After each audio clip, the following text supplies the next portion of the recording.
Hello, it's Friday, June 21. Hakuna Matata, everyone.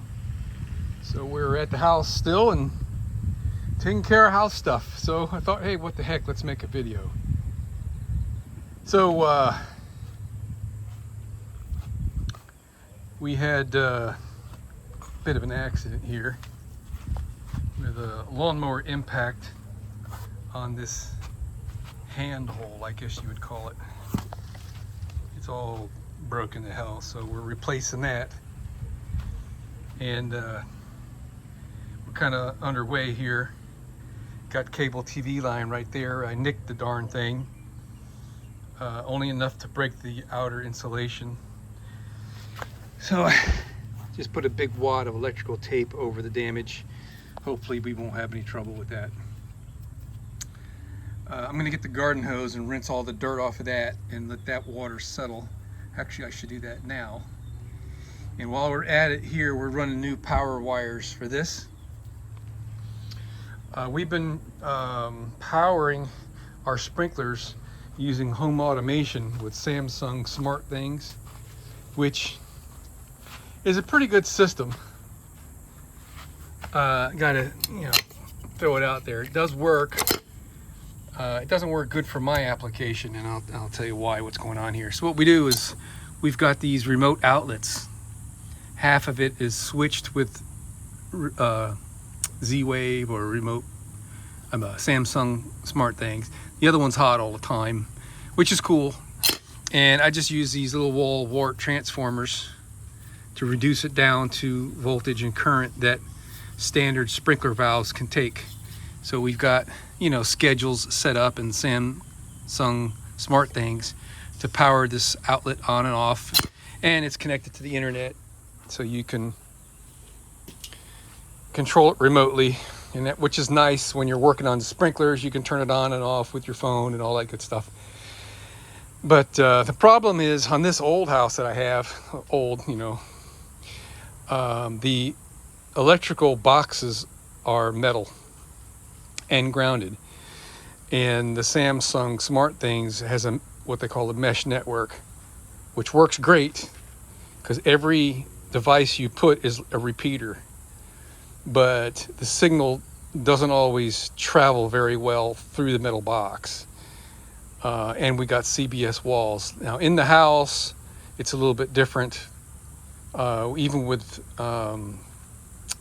metal boxes. I mean, this whole house is built with metal boxes, not conduit. It's got Romex, but there's metal boxes everywhere.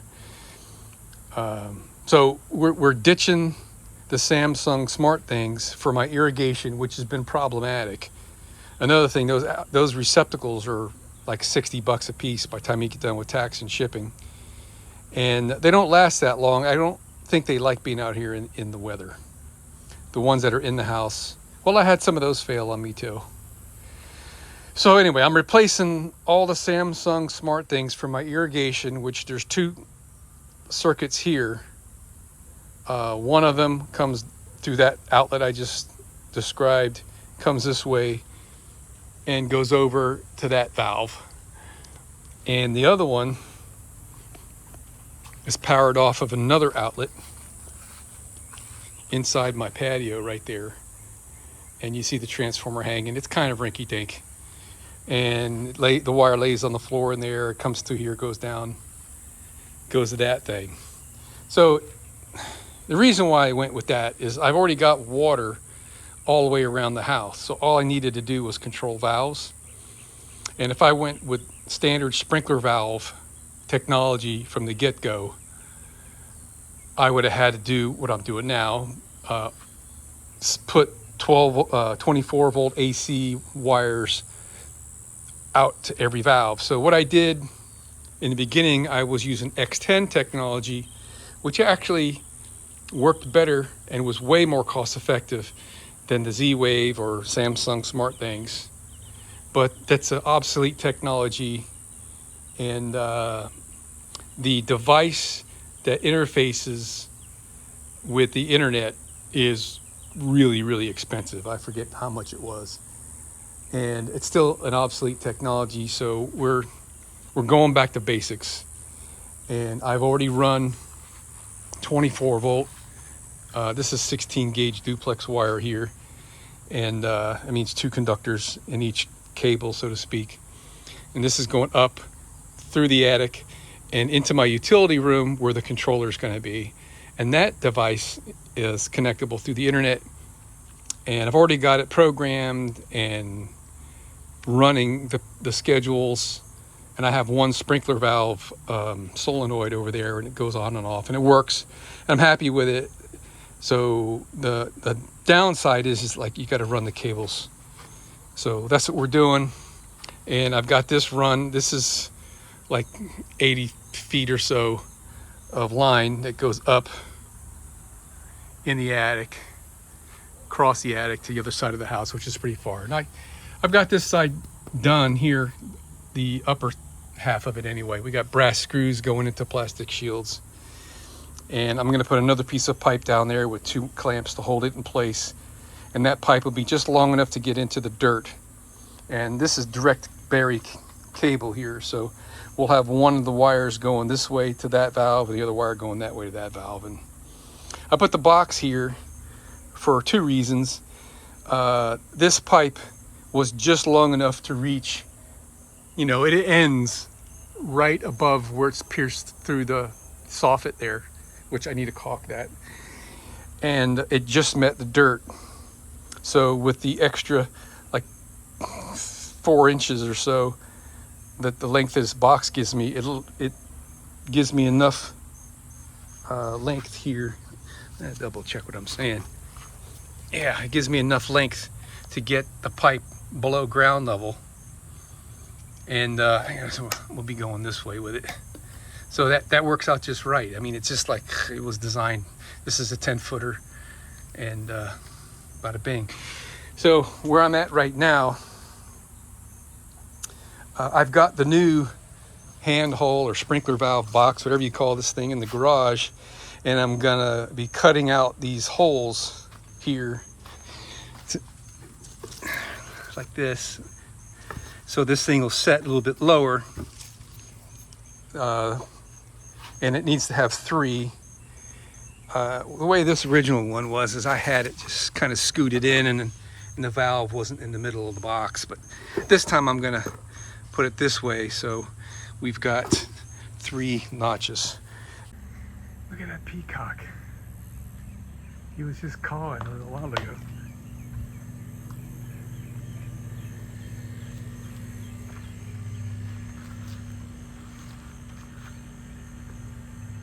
Isn't that cool? Let's see if I can make him talk.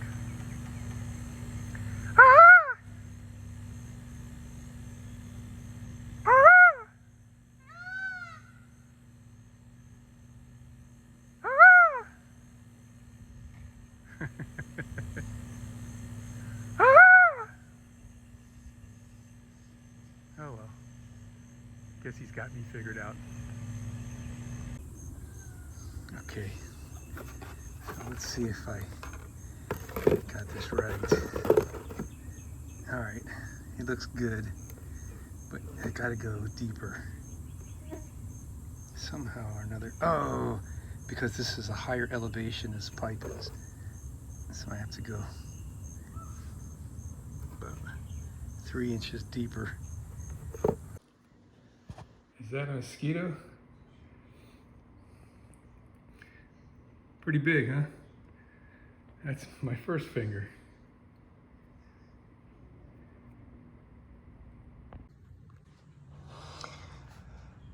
Well, this is as far as I got last night, because I spent about, I don't know, an hour looking for the stupid jigsaw and all my power tools. I'm thankful I found those.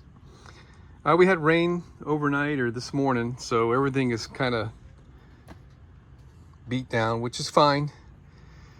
It keeps the sand from just flowing everywhere. We're a little bit low, which is also fine. So what I'm going to do this morning, I'm going to pull that guy out of there, clean all the mud off of it, dry it off, and I'm going to try something new. I've done this job a few times. I'm going to take some that foil aluminum air conditioning tape and kind of try to seal up the holes a little bit on the sides there around, because what happens is the dirt migrates its way into the handhole and eventually just gets full of dirt. So let's just experiment with that and see what happens. All right, so I mean, the tape thing, yeah, it's an effort, right? We'll see what happens if it actually stays stuck. That's why I chose this air conditioning tape. It's got a really good adhesive on it. All right, so now we're gonna run wires. So I hate to disturb wildlife, but these little conical holes, I looked that up. I forgot the name of the critter, but there's these little bugs and they eat ants, which is good because I don't like ants. What happens is an ant will find his way down in there and can't crawl out of the little crater because the sand like slips out from under the ant's feet, and then the bug comes up and grabs the ant. So I'm unfortunately gonna have to disturb some of their habitat because they're all along this edge here. All right, I don't remember if I talked about these fasteners that I'm using. I got some brass wood screws here.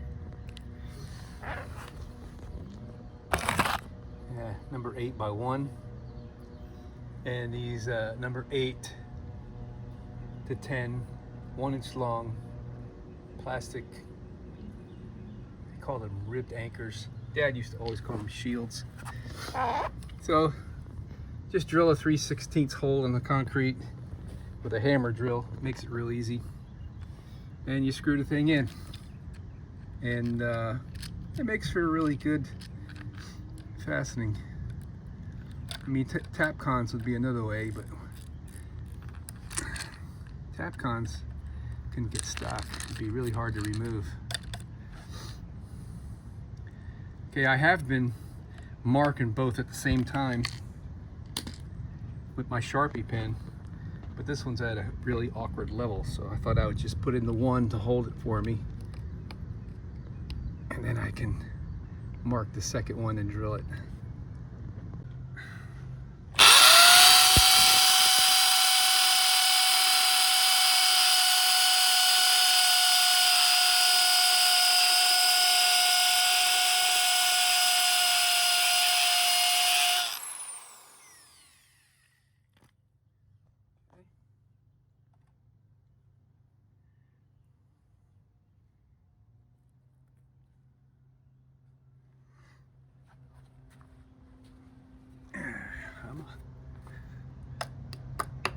And that's all there is to it, man. All right, so I'm gonna solder these wires together. This is a 24-volt AC, so there's no polarity. And I've already twisted this together. Nice and tight. We'll make it straight. This heat shrink is kind of small. I hope it doesn't give me a hard time after I solder this. We'll see. Yeah, it looks good. I should be able to get the heat shrink over that, no problem. Let's see if I can repeat that on the other wire. Yeah, that's how that looks. All right, so I really wish I would have made this just a little bit longer, but I guess it's plenty long to do what it's got to do. All right, so we're just going to leave that like that, and now we can fill that in, put the lid on it, call that part done. I've already filled in my trench. Need to get the rake and do a better job of leveling it, but so this was the hardest part of the whole job. Was, well, not this piece, but we're at a turning point where it's going to start to get easier, because This handhole I knew was going to be a pain, and this trench I knew was going to be a pain because of my cable TV line is here. There's defunct phone lines down here. This is my electric service lines go through here, and I've got my rain gutter drain line thing here, which actually needs work. But now that we got this done, we're on the downhill slope here. Next comes digging the trench along the wall there and to that valve right there. All right, we're all done here. Probably could get some dirt, fill this in a little bit more, but it's all closed up and back to normal. I got rid of all the other stuff that was plugged into that outlet. New wires run and they go up and clear over to the other side of the house to the utility room, waiting to be connected to the sprinkler timer. And we're going to get around to that later, but the next part of this job is we got to go back in the attic. We're going to pull some more wire. I have 2 more sprinkler circuits for this side of the house.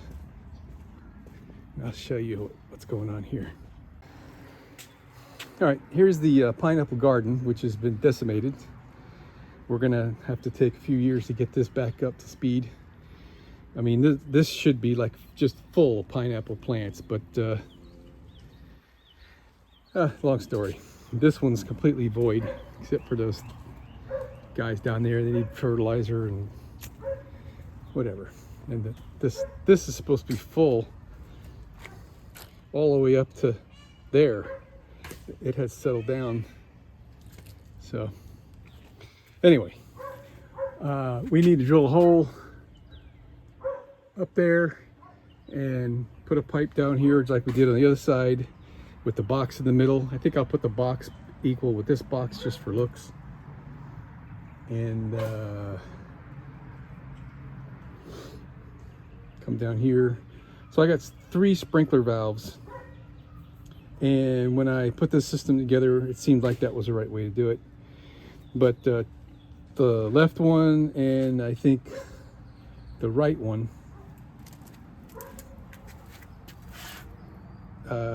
let's see here.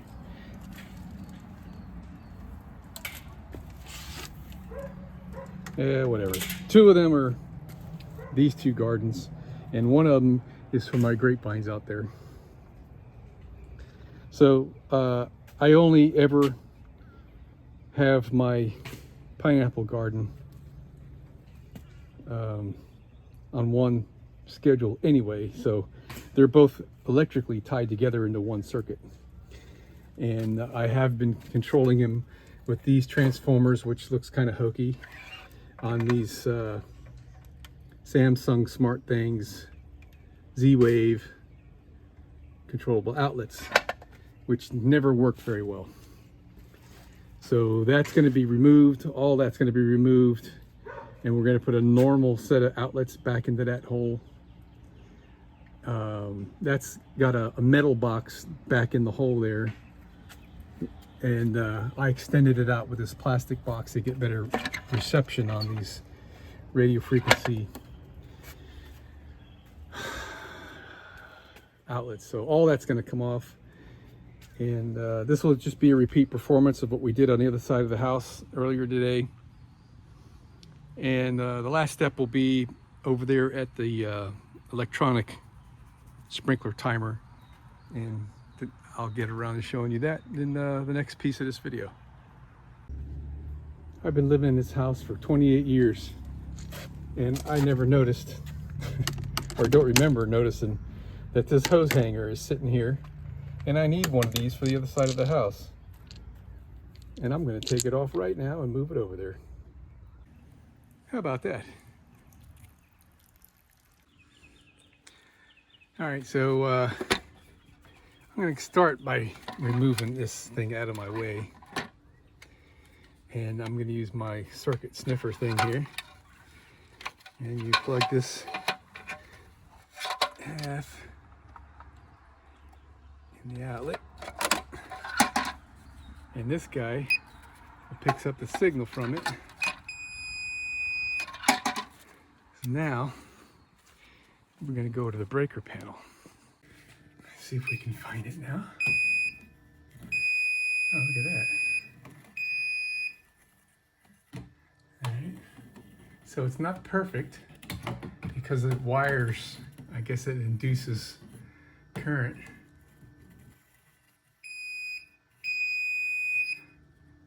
Turn that off. All right. So that's marked bedroom, and that's what I thought it was. All the bedrooms are on one breaker on that side of the house. So the indicator light is off, meaning no power. I checked both of them already. So now we can take the thing apart safely. Oh man, look at all those lizard eggs. 1, 2, 3, 5 on the top and at least 2 on the bottom.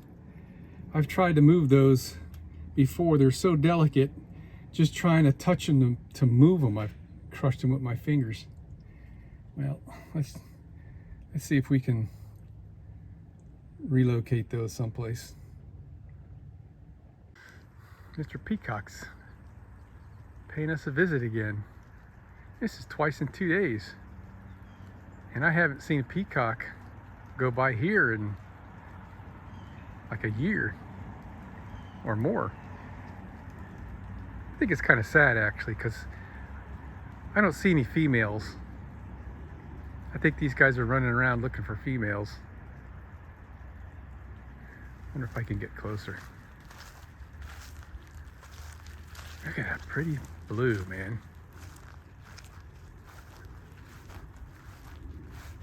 Think they taste like chicken?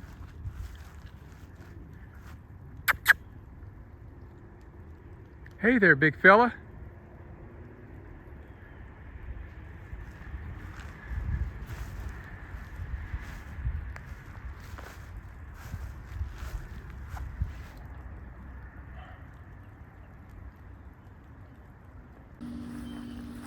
Ten lizard eggs.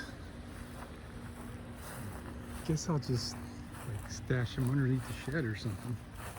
I don't know what to do with them.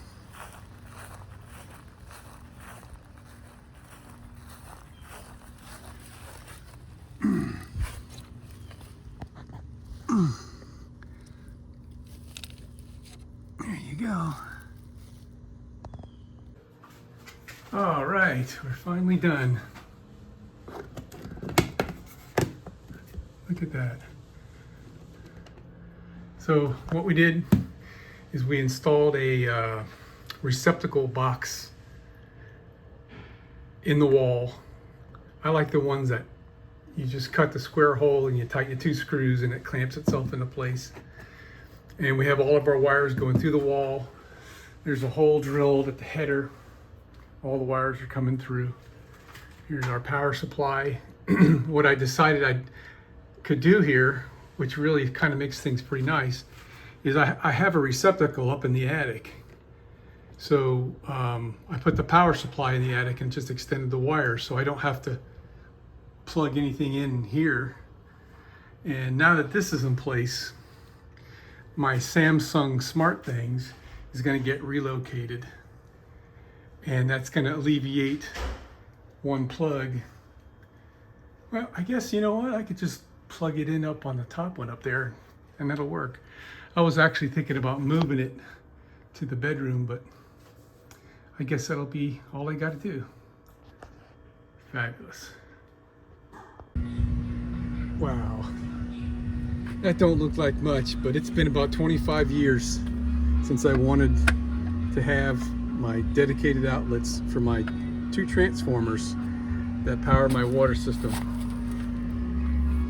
I had a stupid extension cord with a 3-way laying on the ground, so those things were laying in the rain and getting kicked around. So finally,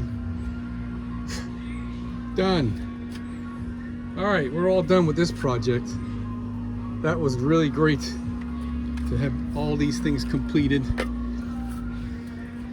And that's going to be something that I ain't gonna have to mess with for many years.